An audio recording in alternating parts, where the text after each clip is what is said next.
All right, welcome back to the Pitlane podcast. This is episode number 3 with your host, myself, Arav. I'm Callum. And I'm Michael Schumacher. Yeah, legit, also known as Tom. 100% legitimate. We've got Michael Schumacher on for all 3 of these episodes so Confirmed. far. But yeah, welcome back to the Pitlane podcast. We've got many topics to talk about for this one. Many things. Yeah. Things. I think we ended the last podcast thinking we were going to have pretty much nothing, and how we were wrong. Who thought that in 2 weeks of no F1, so much F1 could actually come up? Like, we've got tracks to talk about, new announcements, just engines, radios, qualifying, 2016 predictions. We've got literally the absolute lot. It's everything to talk about. I think the very cultured way of saying it's going to be very lit. It's very That's what we're going I think for. that's a technical term. This piece of paper is going to catch fire in a minute. That's a technical term. Yeah, that's a technical term there. Yeah, but it's in the Oxford Dictionary. I want to live to the day till when they add that in. Like you hear the headline BBC News. Cambridge has added lit into the dictionary. Anyway, yeah, we're getting a little bit off topic, but yeah. So the first sort of thing we are probably going to talk about is something we sort of ended the podcast with, and something that was in both the previous podcasts was the new qualifying rules. Obviously, there's been a lot of back and forth, on and off. Will they? Won't they? With the FIA in terms of this. So finally, they've done it. They've agreed to do it. They've basically got a meeting to go, yes, we should do this. That's all they've done, really, from the last podcast. So I think this is the point where Arav can absolutely plug the absolute holy balls out to the last two podcasts where we. Or you can do it. Basically, I don't know. Basically, in short, if you don't exactly know what the new qualifying rules are, then do go check out the previous podcast. We talked about it in podcasts 1 and 2. Podcast 1 we talked about right at the beginning, and podcast 2 as well a little bit at the beginning. But basically, the elimination qualifying, it's going to be all 3 sessions, Q1, Q2, Q3, and they've given the go-ahead. So with that out of the way, on to the next topic, I guess. The number 1 news on qualifying material, right here, Pitlane Podcast. Yeah. Now, just go watch the other podcast, okay? So, moving on to another interesting topic is radio bans, which is also not a brand new topic because we talked about this last year and the year before. Yeah. Not in this podcast, though. Not in this podcast, but F1 as a whole, in the F1 world, talked about it. So it seems a little bit weird for it to come back round. But again, like the qualifying, it's basically a case of, oh yeah, they're finally actually doing that. Well, I think I've actually just managed to find the list of all the things. I'm not going to read them all out because it'd take me literally all day. But basically, just to sum it up, last season, I think it was like 2014 when they started initially talking about, I think it was September 2014, when I was like, yes, we should limit the amount that should talk. Yeah. And obviously, I think it was Singapore, wasn't it, 2014, where there was just like, okay, let's limit it a little bit. And then I think a lot of teams were just like, no, this is impossible. We've got brand new engines in the back of these cars, and you're telling us that we're not allowed to tell them anything. So they kind of put it on pause, and then I'll give a few examples. They basically did a list of what they are allowed to say. So if what you want to say isn't on this list, then you're not allowed to say it. So stuff like lap or sector time details, or gap to the next competitor, or tyre choice, the next pit stop, and 3 of many that are coming up. But I don't know, I quite like the idea of the drivers out there on their own. Regarding this, I did read that the actual dash on the steering wheels of the cars, every single team's got it this year. Like, I think last year, Force India didn't have it, for example, but this year, every single team's got one. Yeah. And they're going to be a lot more in-depth and developed this year. It was like Lotus and Force India that No, Lotus had them last year, I think. I know not last year, but in the past 2 years, some teams took a while. Like Red Bull, Williams as well, they took a while to get the new dash. Yeah. But overall, they've decided that they're going to make the dashes a bit more advanced so that the driver can keep track by themselves. And obviously, like you said, Callum, they can only just basically ask for key minimal information. So it's going to be interesting this year, especially with the tyres, which we'll get into in a moment. Yeah, it's going to be... It's a lot like... I want to liken it almost when we do F1 racing on the games. It's like we have to do it all ourselves. Like, you guys know, like, all of us know, like, when you're in the middle of a race, you have to calculate in your own head what lap you're going to pit, strategy, how much fuel you need. Well, you still get your team to do that in a sense, like. Yeah, you still need a team to do that, but it's going to be. You're on your own. It's going to be a bit more like that, and I think we can say it's quite exciting for us to have to be like, we're in the middle of a freaking corner going like flat out, and we have to think about, so if I pit this lap, this will happen. So it'll be interesting to see drivers having to actually do that a little bit, and I think the whole general feel was they want drivers to be heroes again, like a bit more doing their own thing. Yeah, that's the exact reference. Yeah. Heroes. So heroes is like. Well, I think a lot of people can argue now you're pretty much superhero if you can drive an F1 car because of the amount of switches. I watched the Rosberg video where he did a breakdown because he said that like it's all custom made, like custom colours, all what they want. Like Rosberg said he wanted brake balance as a button. It's all like custom to the drivers, but they've still got to learn it all. It's pretty mental. Every steering wheel's like different. Like I think I remember like 3 years ago, actually, Jesus Christ, 3 years ago. 3 years ago in 2013, they were talking about Alonso's dials on the Ferrari car and how the difference between his and Massa's. Like Alonso liked a chunky wheel to kind of switch up the dials near the thumbs, but Massa liked a kind of thin, nimble one. So there's differences like that, and it's just like rocket science, just having to do all these levers in the middle of the car. Little bits and bobs, yeah. But it gets very interesting with strategy. But then I think Tom, like you suggested, maybe moving on to the tyres, where I shall get up the link, and I think as a whole, really, all of us got very pissed off at the fact that everyone made a big commotion that Hamilton has got one less set of mediums and he's got one more extra set of softs. Controversy! We've literally just joked about it and said he probably doesn't like the medium tyre, the amount of times he turned laps at Spain in the pre-season testing, but I really don't think there's much to read into it. Unless, like, I think if they went like, oh yeah, Hamilton's got like 5 sets of mediums and only 2 sets of softs, where Rosberg's got like 9 sets. I know they're not allowed that many, but they're allowed like 5 sets of... Yeah. If it was something huge, then you'd make a big deal out of it, but not many teams have split their strategies with the tyres anyway. Yeah. I just find it pathetic, to be honest. I did literally say that before we start recording, like, literally, the only thing you can maybe get out of it if you really want to clutch straws is that probably the difference in tyres sums up what sort of driver one is and what sort of driver the other one is. That is maybe it, but people have just read into this way too much. So, for example, I'm not giving a single crap about what Manor have done, for example, which is... up the amount of mediums they're taking to Australia compared to the rest of the teams. Yeah. Now, obviously, one of the cons to this tyre dilemma is Friday running and practice is going to be severely compromised. And if you're going to a Friday practice session, don't expect a lot of action this season because teams are really prioritising with the faster tyres for the faster sessions. So practice 1 and practice 2 might be quite dead do they still have to give tyres back? Because I know the last 2 seasons have had to have like that tyre in. I think they still get one free set of medium tyres. I think it is. It's whatever the hardest tyre is at that weekend. I think they get given a free set for the first 30 minutes. So you'll see some running in the first 30 minutes because teams will obviously use a free set. They'll lock that shit up. So they'll use that for the first 30 minutes. But then after that, you really might not see a lot, especially for someone like Hamilton. I don't think you might even see Hamilton run in practice. He won't be on track until qualifying. Think about it. Like 30 minutes of medium tyre for 30 minutes. Then for the rest of the session, what does he do? Because he has one medium set. Obviously, he has to save that for the race. So he can only use soft tyres, and he's got 6 of those. He's not going to use super softs. He's maybe going to use 1 set of super softs in FP3 for the qualifying setup. But then, so basically, he's just got 6 sets of soft to use. Obviously, he uses maybe 1 or 2 in the race.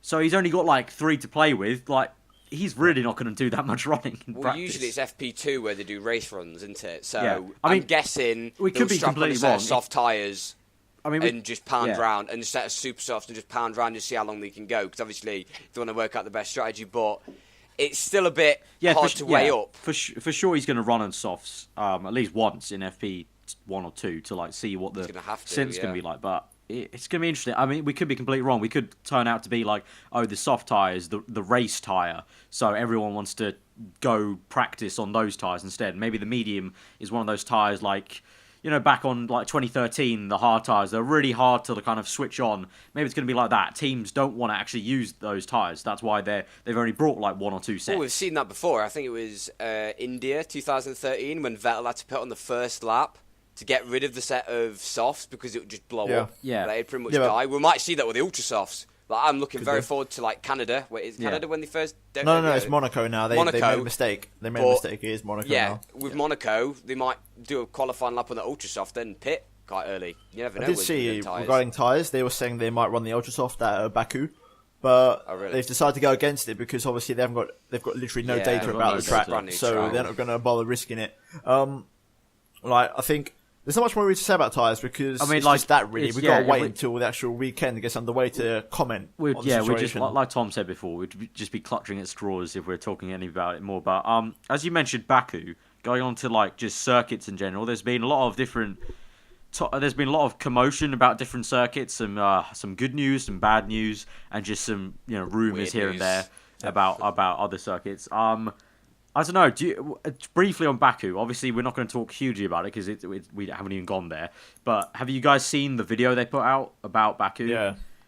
I the saw track the track F1 layout. YouTube. Yeah. Yeah. What did you guys just briefly think of that? Like it? 90 hate degrees, 90-degree corners. It just, to me, it just looks like a Formula E track. Yeah. Yep, there you go. I mean, Tom basically called it. It's a It Formula E just looks like a Formula E track. It's not the sort of thing, especially I know it could be a nice feature of the track, but seriously, the bit where the castle is, where it's it literally, you can just about fit one car. When he did that picture on That's tweet. That is actually pathetic. Let's be honest here. I know you want to do make it look good, but this is Formula 1 for God's sakes. We want to see some overtaking. Single file, everyone.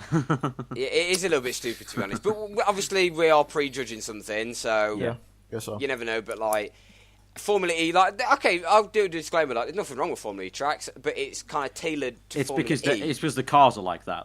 That's the reason why, and they need a lot of braking zones, they need a lot of heavy braking zones to generate electricity. There's still some petrol in that F1 car, so they can still use that. Yeah. But I think it's just a little bit ridiculous, to be honest. But moving on to other tracks, very briefly, we'll get the weird one out of the way. Hungaroring has got resurfaced, Sector 2.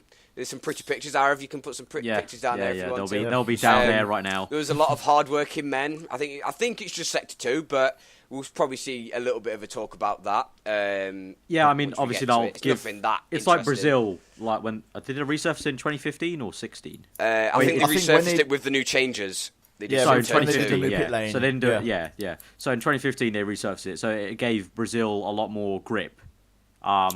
And so he'll just do that basically. I think the Hungaroring in general, I don't know for sure, but it hasn't been touched that much really. I think it needed future, a bit so of it probably needed a little bit of a kind of patchwork. It hasn't been resurfaced in a long time. I can tell you. I can't remember the last time it got resurfaced. It's been quite a long time since it got resurfaced. But and it's quite important for that Sector 2 because it's really twisty.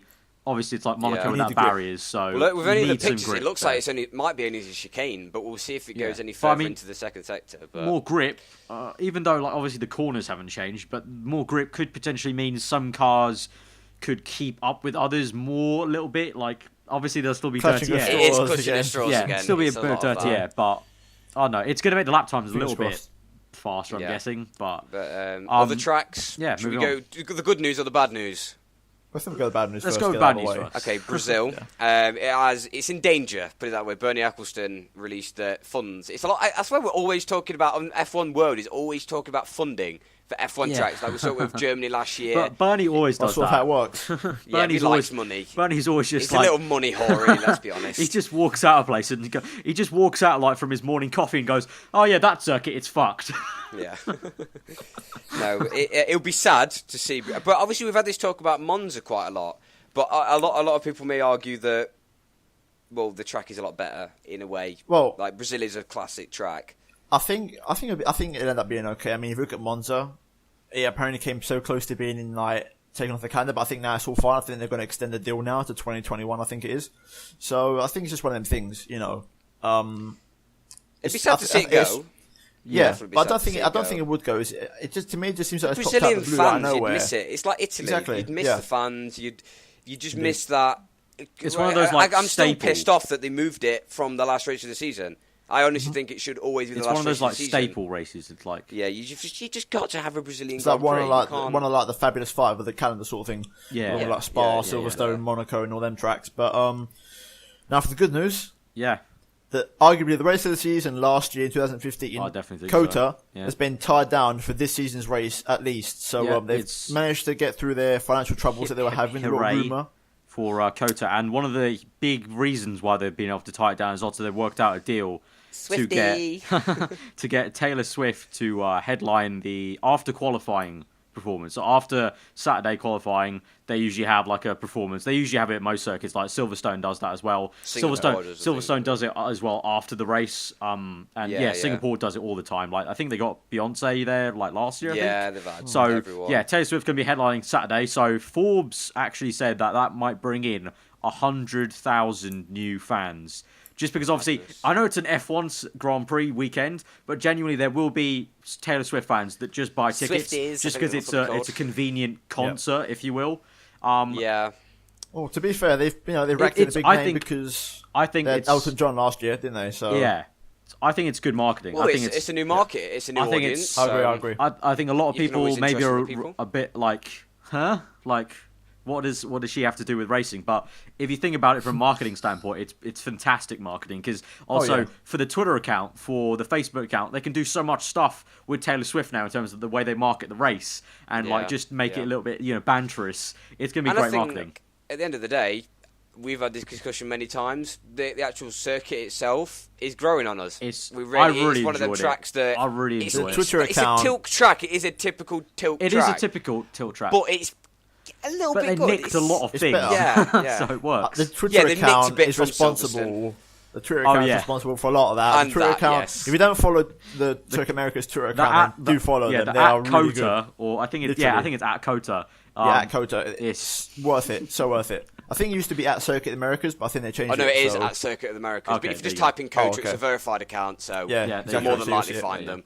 You're more than likely to find them. But is there any more? And especially after last year's Grand Prix, I'm all for it. Like that circuit produced because it's got all the downforce needed in the first sector, so it allows teams like Red Bull to catch up a little bit. But then you've also got the straights where it's important to have straight line speed, and you get to. And then you've also got the interesting weather that came along last year. That was an absolute crazy monsoon weather there. But that was a crazy. Yeah, I think that's the COTA done. Is there any other circuit we have to talk about? I can't even remember.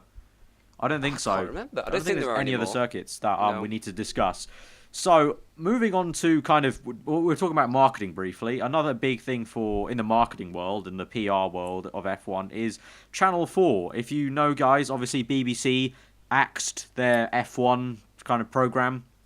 I don't know why, because they still keep BBC 4 going, and BBC 4 is watched by a grand total of 1 viewer.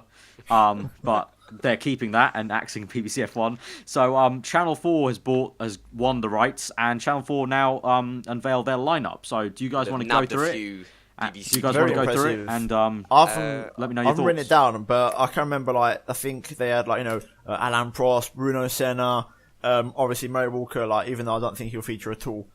There's some really decent names on there. I've got the lineup here. So there's DC, Eddie Jordan. It's going to be Steve Jones as the main presenter. So if you don't know who Steve Jones is, if you're not in the UK, if you're not from the UK, but basically a lot of UK people might know who Steve Jones is. He used to do, I think it was like E4 or Music 4 kind of talk shows, and he's done a lot of morning shows. When I've watched him before, I do remember he's been a very charismatic guy. I think he'll be a really good presenter. So we've got Steve Jones as the main presenter. Second presenter is DC, David Coulthard.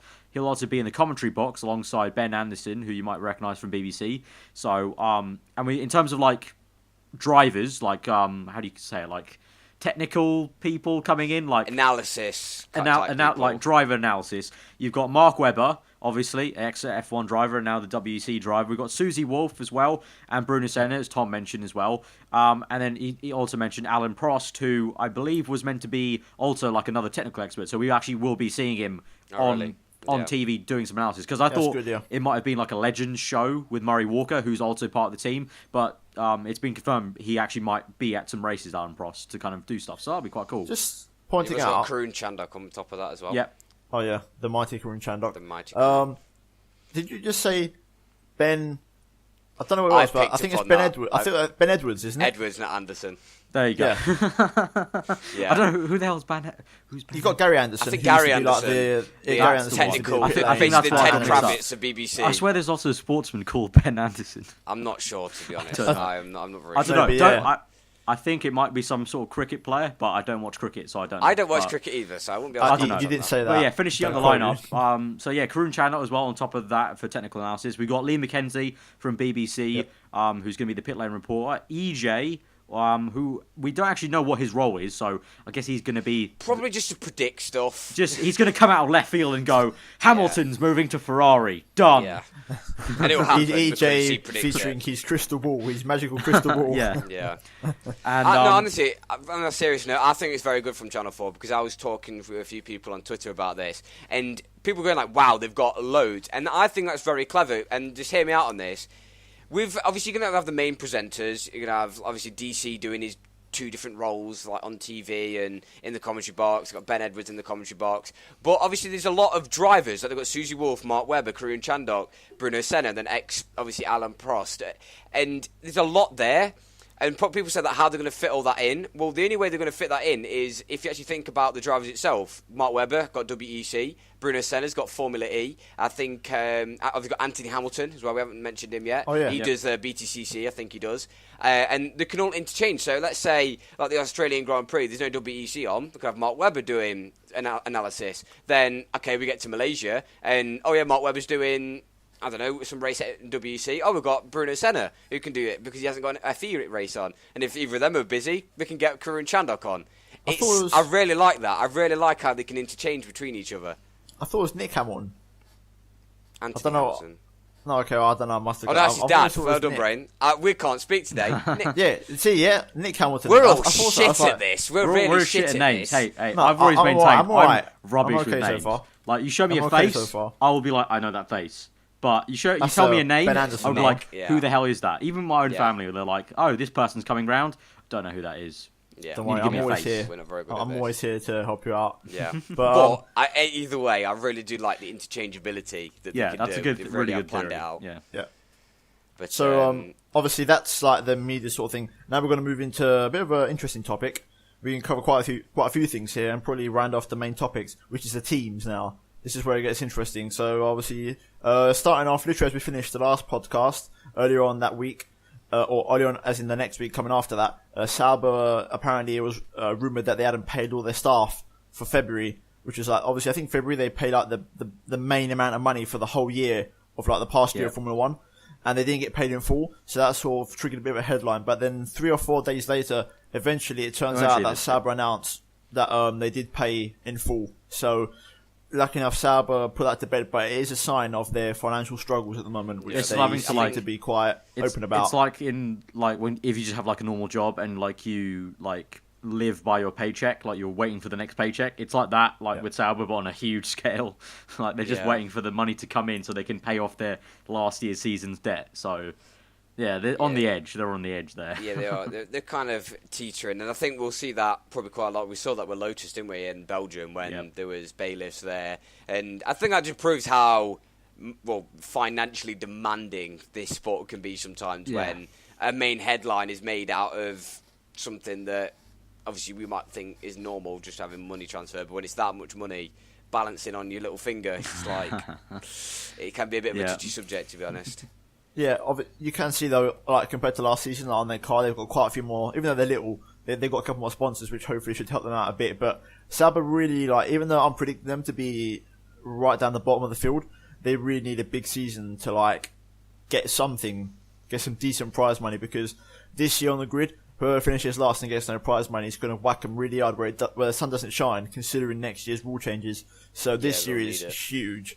So there's a lot of pressure on the team to deliver this year, so it's going to be interesting to see. But next thing, during the week, midweek, it was announced that there was an interview with Fernando Alonso, and he discussed his future. I think it was at Baku because he's the ambassador for the new track. Yeah. Yes. And he just talked about the track, and then they also started asking about his future. And he basically said that he will decide his future after the 2017 season is finished. So once he's had a season to sort of sample and get used to the new generation of Formula 1 cars, he'll make his decision whether he wants to stay or leave. In my mind, I think he wants the cars to be a bit harder to drive, like we mentioned in the last podcast with Webber, Coulthard, all these older drivers who enjoy the cars to be much more of a challenge and draining to drive. So I think Alonso's going to be looking for that, and if he doesn't get the satisfaction, then I think he might move on to bigger or better things. He's basically just gone, if I like the cars, I'll stay. If not, I'm going. Bye. And although a lot of people did make the joke that he said, it might be, I'm staying with McLaren till the end of the season, to the end of his career, and obviously he said that Ferrari, and that'll end up with him changing teams. So Yeah. we can't really take his word for it because he has broken it before. But I think it's just all about the 2017 cars, whether or not a few drivers, even like don't want to upset aarava here, but even maybe Button. Yeah. If it doesn't go well for McLaren, even if the 2017 cars aren't really It's there, like that. I think it's just the pair natural. of them I could be think on the way out. at the end of the day as well, it's just natural progression. Eventually, like you'll just have like new blood, new drivers who don't really care. Like they haven't experienced the old F1 cars, so they don't have anything to compare against. So it's not like they've lost what they used to love. So they'll be ready to take any seats up, and also to the point where, you know, both the McLaren drivers, Button and Alonso, they're getting towards the end of where they could possibly start to consider retiring. Obviously, Button's come out and said he really, you know, he's grateful he didn't retire this season. But obviously, like Alonso just said, it's going to be a lot dependent on if 2017 is a car that they actually want to drive. Because obviously the 2017 rules come in, they'll go on for about 3 years or something, 4 years. That's a lot of time to commit if you don't enjoy driving the cars. Yeah, I think also on the topic of drivers, whilst we're here, talk about the two Haas announcements.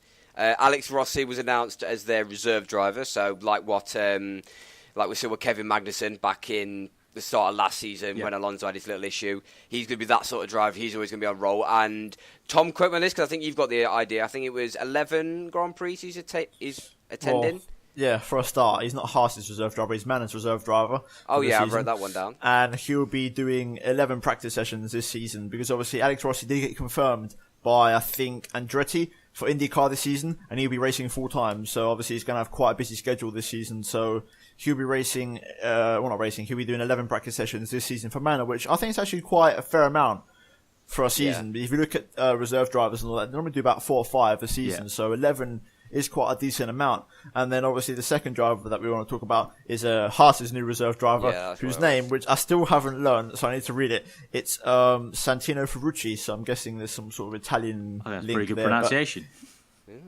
Look at you go. You know, well, he's American, so he's like one of them people where it's like, oh, you're American, but you got to. Don't know, but he's someone we really don't really know much about. Apparently, he's doing GP3 this season in Dams, so good luck to him. That'll be where we get to see him.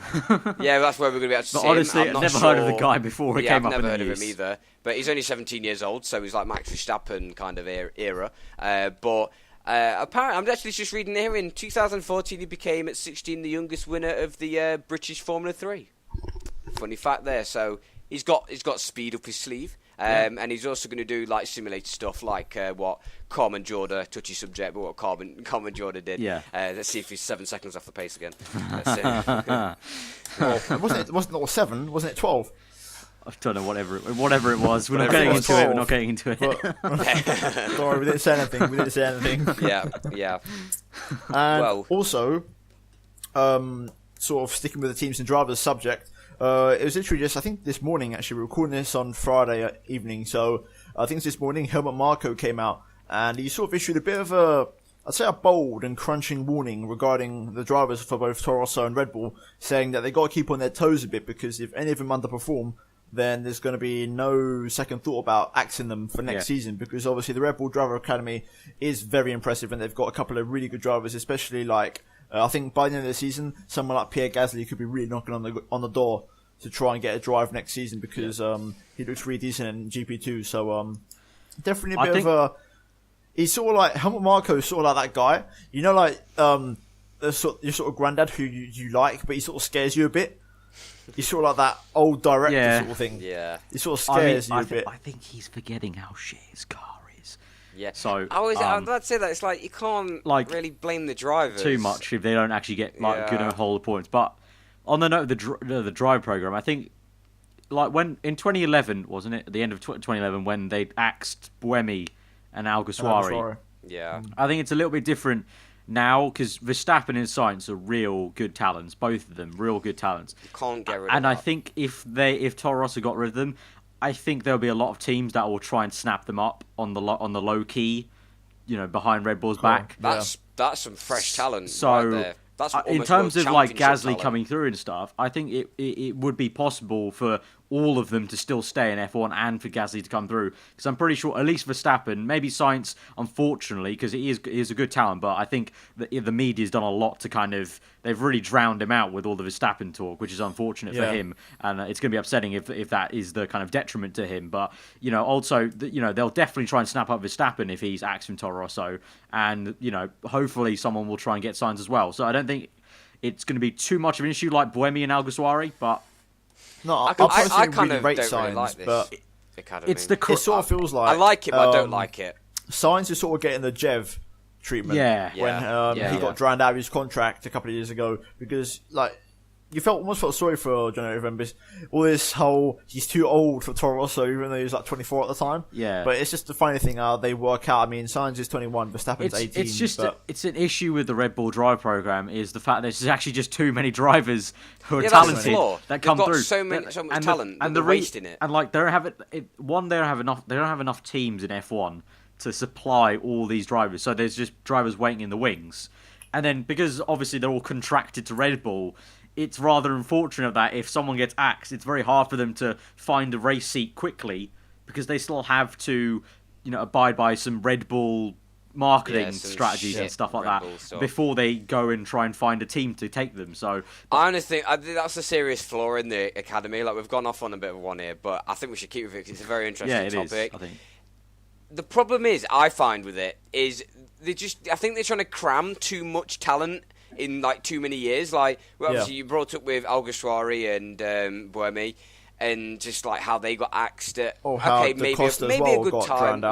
And then we've got obviously John-Eric Verne, and then we've seen obviously we saw Kvyat last season where he got the alarm bells ringing when he started to underperform, and we saw this before, and it's if you don't perform, you're out. And I think that's a good mentality. Yeah, you've got a good point there, but there's just a major flaw that it's if there's already talk about trying to get in these GP2 and GP3 drivers, even when you've got young... He's like Daniel Ricciardo. Obviously, he's a product of the driver academy. No, that's interesting. Kvyat, even in the main team, they're really young. They're still really, really young, but yet they're trying to cram so much talent that it's not working. It's very different, compared to previous years where it was Vettel who...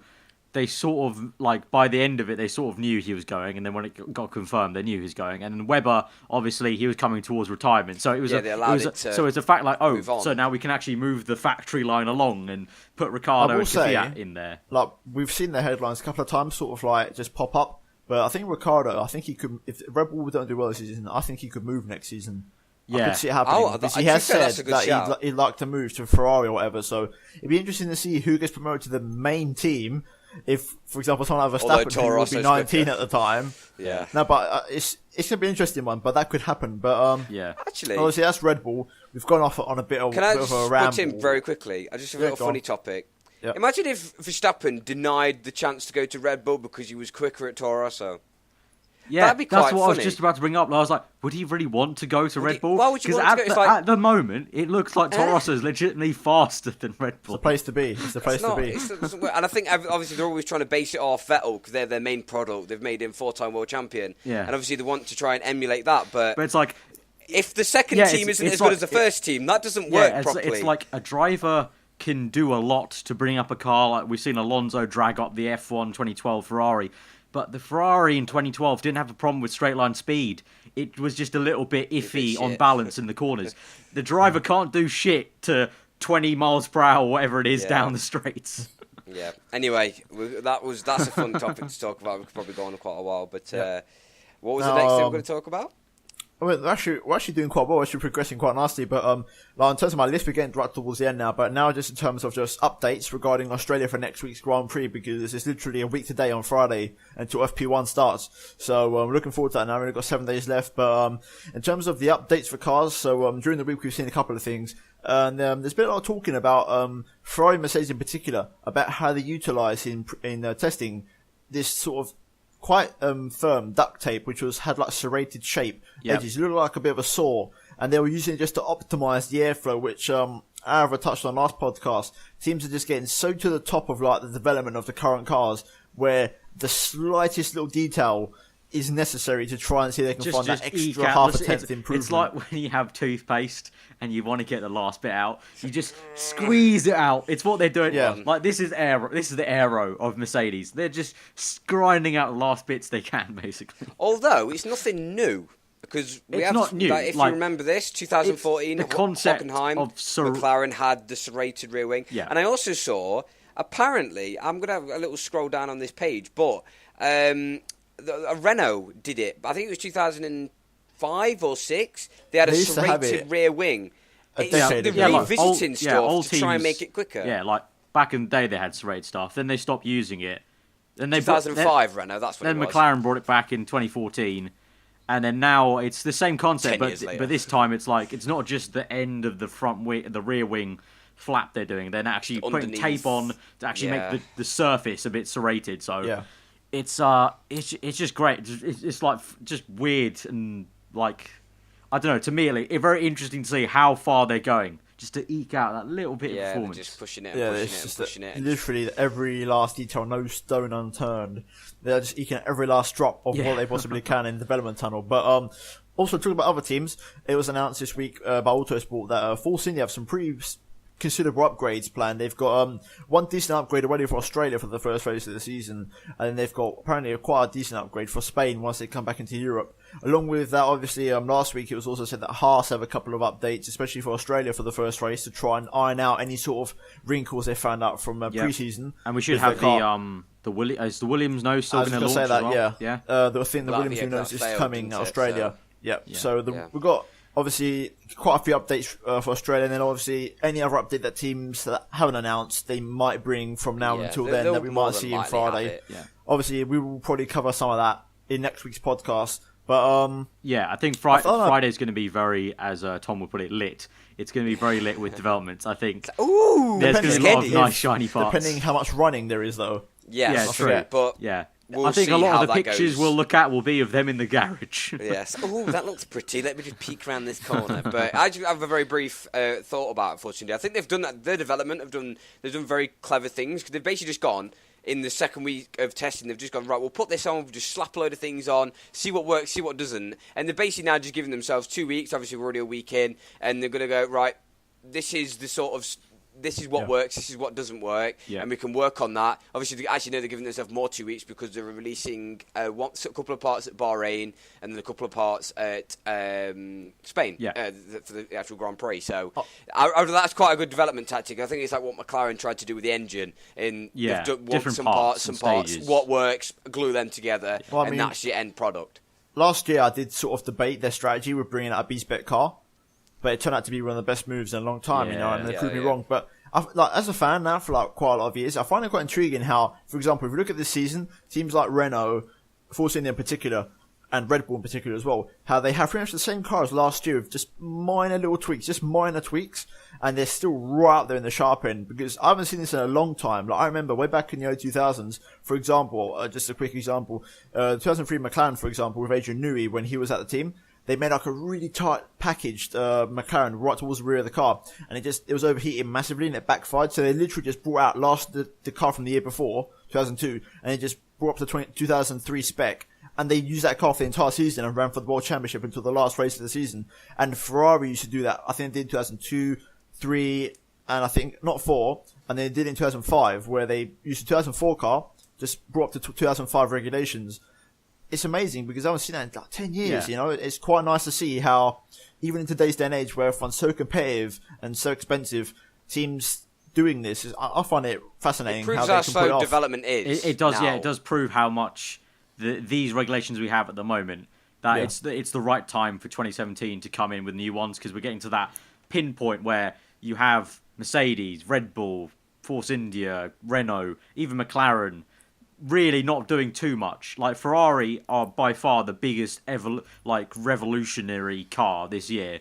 Yeah. Everyone else, pretty much every other team, maybe bar Manor and Haas, obviously, they're all just iterations of last year's car.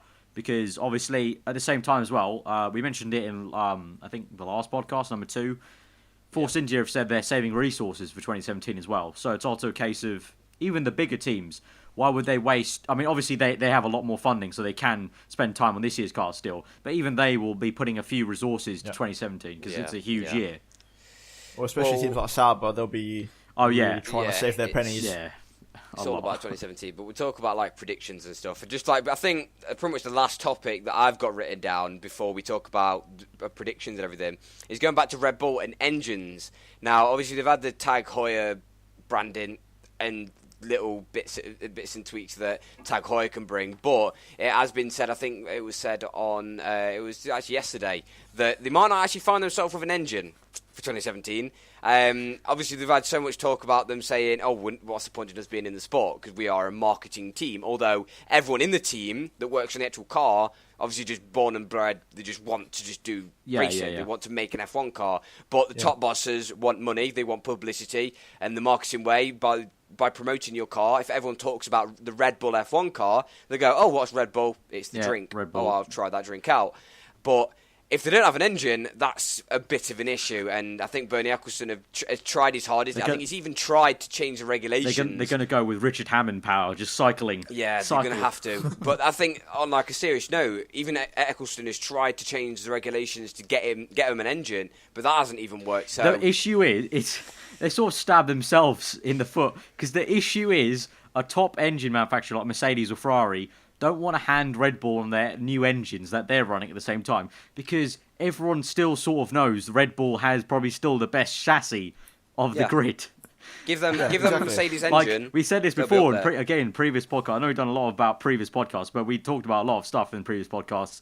We said before that Red Bull and, like, in general, F1 and Renault have estimated the gap between the other engines. That's the gap they need to plug. And if they plugged it, Red Bull will be right up there, because their chassis is definitely just as good, if not a little bit better than Mercedes in some ways. So that's... And also, their own I don't know if you saw it or not, but I think it was like about a week and a half ago, we didn't talk about it in the last podcast, but Audi were like, yeah, we're not doing F1. They've sort of like 100% ruled it out. Yeah, so if Red Bull do go out, as in out of F1, I don't think anyone's going to buy them out. We might not get a replacement. Well, the thing is, even if they want to buy them out, where do they find the bad thing? Sorry, I've got to say the bad thing is if they drop out, you know who's dropping out with them. Taurus. And that's bad news. So and you don't want Taurus to go. Exactly. So we'll have to wait and see. How many people without jobs? It's a bit ridiculous. But on good news, if you are a Red Bull fan, apparently an engine upgrade is coming for Canada, which is quite a while into the season. Yeah. Well, they reckon it's quite. I remember Canada last season. Well, Canada last season was that point where I got fed up and made a rant video about McLaren. I remember that it's video. It's a bit too far in. Yeah. That was that was like the turning point where usually most cars, it's like, is this going to be a good season or not? Is this a World Championship car or not? Yeah. But that's a long time to wait. Yeah, that's and I think lot of time both Daniels are going to be, and obviously the Renault car with Magnussen and co. It's a bit of a sticky situation. And obviously when you're talking shit about your engine, obviously Renault are just going to get, okay, then you're not having our engine. But then they're like, no, we want your engines, because otherwise we don't go. Who knows? Honda could still be a thing, because remember that was only a 1 year thing exclusive to McLaren. The thing was with don't know that. Ron Dennis really didn't want it, but Honda are all for getting another car with a Honda engine, so they just get double the development. Double the data. If this year Honda, I mean, already Honda really raised an eyebrow because of their reliability in testing. If they're actually competitive and their power unit's decent, then Red Bull might say, okay, hang on a minute. We could look into this. By the end of the season, if the Honda is just as good as the Renault, then there's no reason for a Red Bull to just go, okay, Renault, you don't want to work with us, we'll just go to Honda then. Yeah. It's all about being on the front foot, really. That's all it was. But should we move on to the prediction on it? The fun part, yeah. I will say, just a little disclaimer, we did plan to do Q&A for this one, but literally there were so many topics that gathered during the week that we just can't fit into this one. We didn't think we'd have this many, so I don't know. we could do like a special, maybe like, for example, if there's a 2 week break in F1 or something. Yeah. Then maybe we'll fit one in between if you guys really want to. But we didn't really get that many questions, like concrete questions, in the previous podcast anyway. So we're now going to move that kind of into some predictions for the forthcoming season, and I think we'll kick it off with the man whose channel we're currently on. So I've put you on the spot. Right. So we're talking about just in general everything. I think maybe go through teams. We'll go world champion first. Yeah, world champion. Go first. I still think Mercedes are gonna. Well, if we're talking about just Australia, then I think Mercedes are very much gonna be in the front foot. I think they'll still. I think they won't run away with it like previous years. We've seen they've been like 35 seconds ahead in like 2014. But I think they still will very much be controlling the race, and I still think I'm going to say they'll get a 1-2. I think they'll still get a 1-2. I think Ferrari will give them a lot of fight though. I think they'll be a lot closer in that sense. Yeah, I think they'll be there and thereabouts. I think the one thing to look out for is like obviously reliability. Have they got obviously it's an evolution of the car. Can they get to the end? Because we saw with Raikkonen last season in 2015, there are still reliability issues. So, like, are they with a second aarava, and it's just going to be? I think it's going to be either of the Mercedes on pole and either of the Mercedes winning the race. And I think it's going to be more than likely to be a Ferrari on that podium. Yeah. I'm going to say Vettel splits the Mercedes at the end of the race, so it would be like I think Hamilton, I was going to say, I think Rosberg. I think Vettel could do something clever with the strategy and really get in the mix. I do think, like, part of me because I'm a Ferrari fan, I'm hoping Raikkonen he gets his act together this season, and that will make it quite interesting to have 4 drivers actually battling for it. But I just don't trust Raikkonen to pull it off, same way Rosberg doesn't really pull it off. I don't think comparing him to Vettel, I think there's a lot more speed in Vettel. So for Australia, we're going obviously both of you going for 1-2s in the race result, correct? Yeah, Hamilton, I think so. Yeah, and then Lewis and then Rosberg, and I'm going to say Lewis, Vettel, and then Rosberg.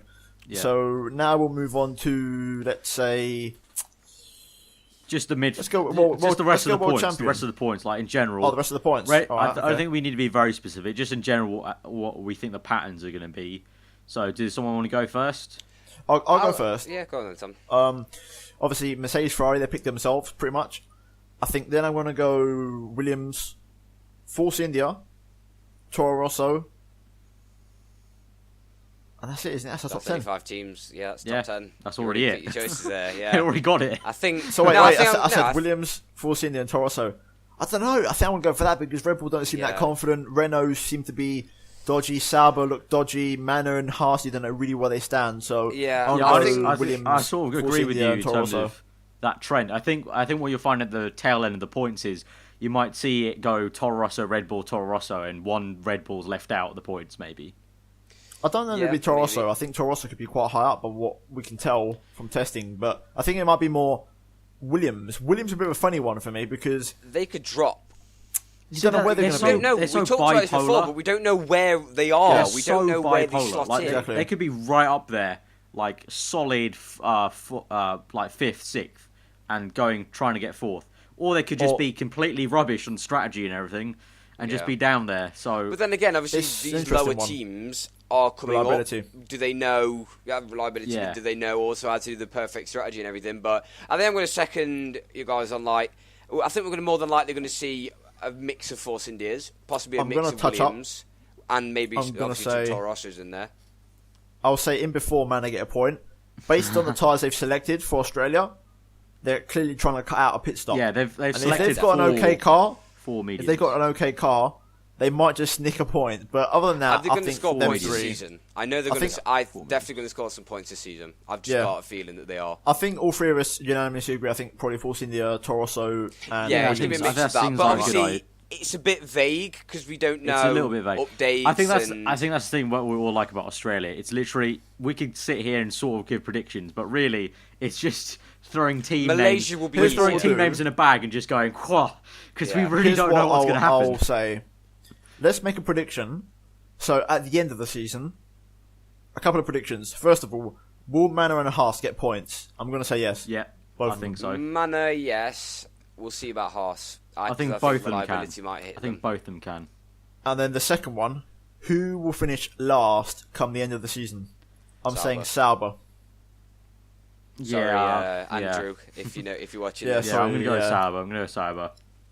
Right. Yeah, it's hard to say. It's so odd because Sauber have been around for ages. And now Sauber also have a tendency to do well at the beginning and then drop down. But I think they've just got too many issues with money right now. We know Haas have got money to invest, and to be honest with you, I think Manor have got a lot of money to invest. If you look at it, they just founded a World Endurance Championship team as well, along with the Formula 1. Yeah. So they've got a couple of good drivers. Back to what you said, Tom, about that last spot is where you do not want to be. Manor I think it's the last 2 this year, isn't it? This new car. Pardon? It's the last 2 spots because we've got 12 teams now, haven't we? Sorry, no, we've got I'm 11 not teams. sure. No, sorry, I got that wrong. We've got 11 teams, which is 22 drivers. So, with sorry. Manor all of a sudden rocking up with his not brand new, but fully Pretty revised much. car, pretty much brand new. And they're basically going, yeah, we'd fancy some money, to be honest. We fancy a bit of that cake. Obviously, Mercedes get like half of it, and then Ferrari get maybe a quarter, and then it's split up into little parts. Give me a bit of that Bernie Eccleston. But I think Manor have done something quite clever there. They've gone into this season going, okay, we do not need to be in that last spot. We want a little bit of money so that we can prepare for 2017. So they will. This is why I'm sticking with it. Pascal Wehrlein is going to get points. I don't know about Rio Haryanto. We'll see about that. But. Now, next one. I think we'll save the championships till last, the 2 of them. So the next one I'm thinking of is, will someone other than Ferrari and Mercedes win a race this season? No. Don't think so. The thing is, even if you said yes, who would it be? I don't think so. No, for me, it's a no-brainer. I don't think anyone will. All 4 of the front 4 cars would have to retire in order for. Yeah. I mean, I'm looking at You it. would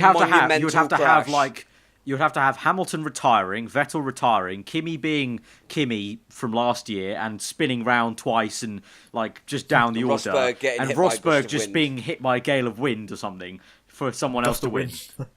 Imagine the scenes if a Force India wins a race. Don't rule it out though. Like I'm gonna say, I think there'll be one race victory. I don't know from who, but there'll be one that's not Ferrari or Mercedes. And the reason being is because Silverstone last year, Williams could have won that race had they not royally bottled the strategy so badly. And let's not forget the pack should be in theory closer there this needs year. To be someone can do it, but they literally need to have a USA or Silverstone sort of race where there's rain it's like wet to dry or dry to wet, and there's a bit of a mix up here and there, a few crashes. I'm going to stick in another question. So we've gone for maybe a surprise, win. Yeah. But what about a surprise podium? Will we see Toro Rossos on the podium this season?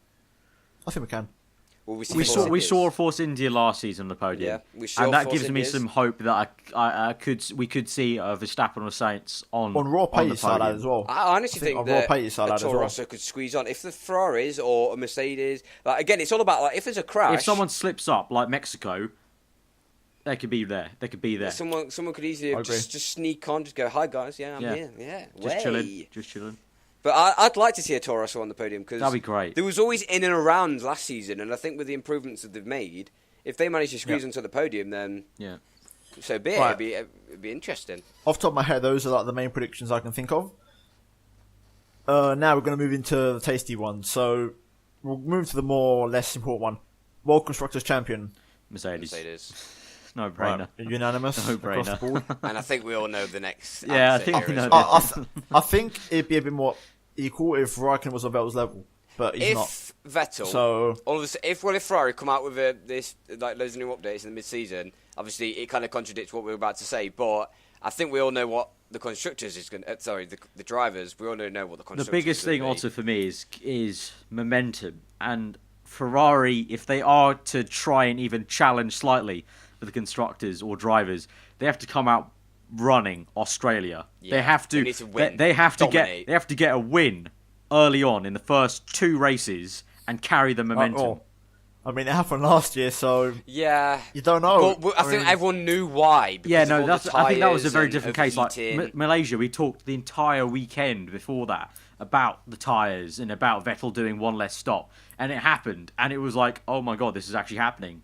But now I think it's a case of we need to see the actual raw pace of this Ferrari, and if it can match. But so Mercedes unanimous across the board. Unanimous vote for Mercedes. I say if Ferrari can win Australia, then it's a possibility. These are subject. Maybe we might do a mid-season prediction. Maybe we'll see. But I think there's a unanimous vote as well. It's a lot to do with momentum, I think, in this case. Yeah, I think, and Hamilton obviously off the back of his third. But he's going to win the championship. The cynical in me just says Mercedes will walk this, Lewis will walk this. Just hand him the trophy now. Just hand it now. I think we're going to see a 4-time world champion. I'm going to be a different one. I think we're going to see a 5-time world champion. I want to go for Vettel. I'm going to go for it. I think Ferrari, they've obviously changed the whole concept of what their car is like for a reason. They must have something in the development race that they know that during the season they've got loads of stuff that they can pump out. Because otherwise, it makes no point. Yeah, it was a big point that the reason why they switch is because they hit a end of the tunnel for what they had before. So to me, it seems like they've got a lot more in the tank than Mercedes when it comes to ideas and stuff to try out. So I'm just gonna throw it in there, and I'm gonna say just to split up the debate a bit. I'm gonna say Vettel gets his 5th World Championship. Okay, as much as I don't want him to break Schumacher's record. Okay, then Schumacher, you're gonna go for Ferrari, obviously. German bias stuff here, but no, I think we're gonna see a 4-time world champion again. Well, not again, but on our hands. Or will it be Rosberg? No. Oh, we'll see. Well, the thing is, if I say one-time world champion, then unfortunately not. I don't think you've got pretty much the entire field. Well, most of it. But also, okay, last sort of thing as we're coming to some sort of natural ending. Here's a question for you guys, which I also saw Sky F1 pose to some journalists. So I'm going to be Ted Kravitz here and pose it to you two because he did the same thing. What happens if Rosberg does not win the championship this season? What does he do? Does he either stay at Mercedes? Do Mercedes keep him? Does he stay himself? Like, does Mercedes offer him and then does he choose to stay? Or is Mercedes going to axe him? Is he going to want to leave? Well, what do you think? Do you know what I think what I'll throw out there is, I think a big factor in that decision is how Pascal Wehrlein's season goes. That's exactly the name I was going to mention. If Pascal Wehrlein if he performs at Manor and Rosberg doesn't perform this season, kind of like on the teetering edge, like what obviously we've seen at Ferrari for like the past bloody God knows how long, like with Massa there, and obviously we've had Raikkonen there as well. I think he might actually be on the teetering edge. I'm not sure how long his contract is. I'm not sure when his contract runs out. But if it does run out at the end of this season, then I'm not too sure. I think we'll see a German replacing a German. But all I do know is Mercedes have said, Toto Wolff said that if these two can't get along, one of them's going to have to go. But that's beside even their performance. And I think if Rosberg stays on and he doesn't win it, it basically confirms he is the second driver. He is the second driver now. But I don't think he's prepared. I don't think he himself is prepared to take that. It's not normal when you've got your teammate winning 3 championships. When he's just rocked up at your team. I'll be honest. Obviously, you two know me. Rosberg will never win a world championship. I don't think ever. Yeah. And he's got less of a chance of doing so when he's got Lewis Hamilton as his teammate in the best car in the grid. So it's going to be like the only way he's going to do something like this is one, if he gets a rubbish teammate. So that way he can be the number 1 driver. And then second of all, is if he does like a Grosjean where he goes to Haas out of the blue and it works. He does something out of the blue and it just works. But can only world champions do that? And is he a world champion? Well, that's what I said. I don't think Rosberg will ever be world champion, personally myself. I don't think he can do it. I'm sick of it. Like the whole Rosberg Hamilton argument debate about the battle. Yeah. You know my opinion on this. Senna. No, it's I nothing think like that. It is the biggest pile of dog food. It's ever. Nothing. It's like insulting to compare it to that in a way. It's not the same level. It's not even a rivalry. It's just saltiness because Rosberg can't beat Hamilton. It's because they have the personal, like they used to be friend connection. It's just Where's purely because of that. Cap? I'm gonna throw it. It's purely because of that. It's just actual personal saltiness. But there's no. Nothing else. I don't think there's any actual like substance to. Oh, they're right there on track battling each other. It's the case of Hamilton's got pole. Hamilton's beating me all the time. Hamilton's off there by 10 seconds. Oh, he's won the race. What I'm thinking is, obviously we don't have to do, don't want to, but what I'm thinking is if you want Arif, put the predictions maybe in the description or something, so we can come back to this video in like a year's time instead of having to find it, and we'll see who got closest. Yeah, we'll see. Yeah. Maybe. I think to summarise, we all agree Mercedes will be constructors. You two think Lewis. I think Tom's Vettel. going to be the little awkward one in the corner. So I think different. We all agree. Sauber probably going to be the weak team. Yeah. We think both Man and Haas and will get basically points. all of us want to see Toro Rosso do something. We all like Toro Toro Rosso Rosso. anyway. Yeah, Toro Rosso's Toro Rosso's the little guy who scraps. I love Toro Rosso. Toro Rosso used to be Minardi. Everyone Toro loves Rosso Minardi. So and Force India, the that's two what it's all teams about. that no one can hate. It's funny how it works because Force India used to be Jordan and Toro Rosso used to be Minardi. The two famous back markers that everyone loved. Everyone loves. And it's funny how now they're sort of transitioned on. You know, they're stand to the man. They're growing. upper echelons, as someone would say. Yeah. But I think we're. I think that's about. I think everything. it's a good thing to wrap up. So, guys, if you have enjoyed this podcast, smash that like button. Absolutely amazing if we try and get over 1,000 likes once again. The support has been absolutely fantastic on the last two. Can't thank you guys enough. If you're new around here, then do subscribe to this channel for the podcast. Subscribe to these two if you have enjoyed them talking about Formula 1. In terms of the Australian Grand Prix plans, in terms of on this channel, obviously I myself, just as my own series, I'm going to have a Let's Talk on Friday about all the aero development on Friday. But in terms of this podcast and us three, we're going to be doing a podcast for the Australian Grand Prix, a sort of review or thoughts, discussion, if you will. We'll try and get that as soon as we can after the Australian Grand Prix. Probably a couple, on race day, probably a couple of hours after the race. So we'll try our best there. So I hope you guys are looking forward to that. But yeah, thank you for listening to the Pitlane podcast. We will see you guys next time. Goodbye.